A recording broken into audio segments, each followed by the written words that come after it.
Let me take you through some of my favourite images which you'll find in my exhibition. Route 66 is the greatest road trip of them all.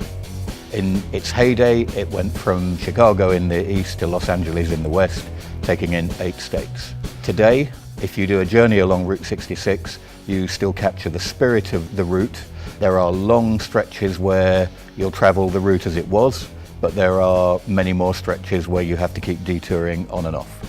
It fell into decline when many of the towns on old Route 66 were bypassed.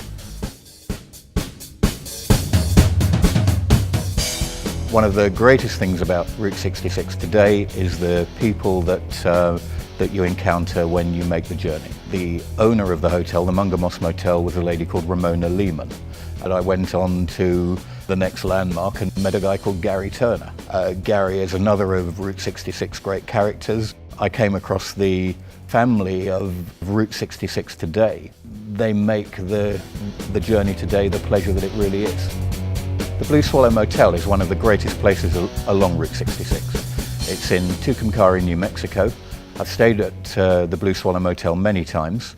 It is a landmark location for everyone traveling the route. It has one of the finest neon signs along the entire route. You get bikers visiting there, you get many old vehicles cruising by, and whoever turns up gets the warmest of welcomes from Kevin and Nancy. Another of the places along Route 66 which is really special is the old diner in Albuquerque, New Mexico. I managed to photograph this one as the sun was going down one evening, and I just love the way the blue sky picked up the neon lights, and it looks a really spectacular place, which it very much is. One of the great things about Route 66 is its sheer diversity. As you come out of Chicago, you go through 8 different states, all of which have a flavour all of their own. In Illinois, you're going through the wheat fields, which are really interesting to drive through, lots to see around and about. In Missouri, there's some spectacular old attractions, but it's when you start getting into Oklahoma, driving through Texas, New Mexico and Arizona that it really picks up. It really is the spirit of the open road, and waking up in New Mexico one morning thinking that what lies ahead of me today is a drive through the desert, listening to Bruce Springsteen, taking photographs. I can't think of much that can beat that. There's so much to see on Route 66. You have the old hotels and motels, some of which have been restored, some of which haven't. You have the old gas stations where you would say very much the same thing. Many of those have been restored and brought up to date.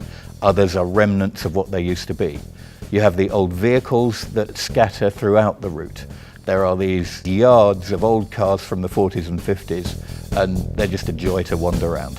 You've got the old signs, many of which have been restored, many of which haven't. And then there's the vistas, the magnificent desert views as you're traveling through New Mexico and Arizona and into California.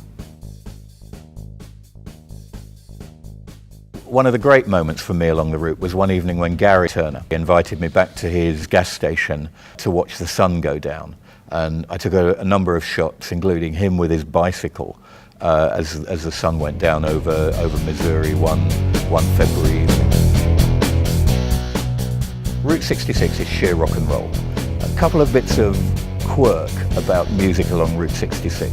If you go to Eric in Oklahoma, it's the birthplace of Roger Miller, who was a country singer who had great success in the UK with a song called King of the Road. It's an absolute must to call into that museum. In the song called Take It Easy, which was a hit for the Eagles in the mid-70s, there's a line standing on a corner in Winslow, Arizona.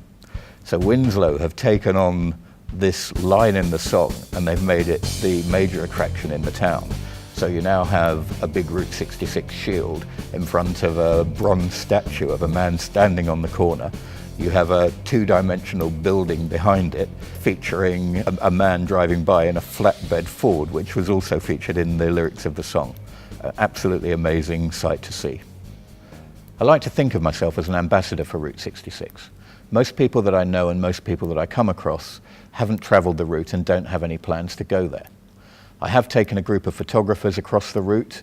I've also done some occasional writing, And through my photography and my exhibition in Hertford, which I hope you've enjoyed, I hope I've been able to spread the word just a little wider.